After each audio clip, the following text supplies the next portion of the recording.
Hello everyone, Namaskar. Today our topic is abstract nouns. Last time we saw that there are proper noun, common noun, material noun, etc. etc. Today the next one is abstract noun. That is again classification is based on number. So there are countable noun and uncountable noun.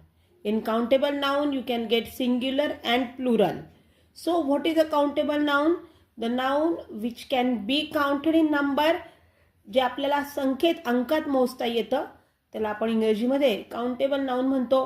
Chairs, car, fruit, people, fruit in the sense mango, watermelon like this only. तर ह्याला आपण म्हणतो countable noun. Uncountable म्हणजे काय? We can not calculate in count in number. That is a water, sand.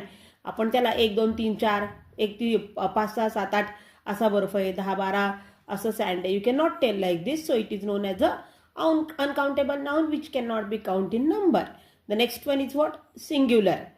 म्हणजेच काय? एक. Refer to one person, one place और one thing. That is called singular. And what next is plural. Plural म्हणजे काय? अनेक.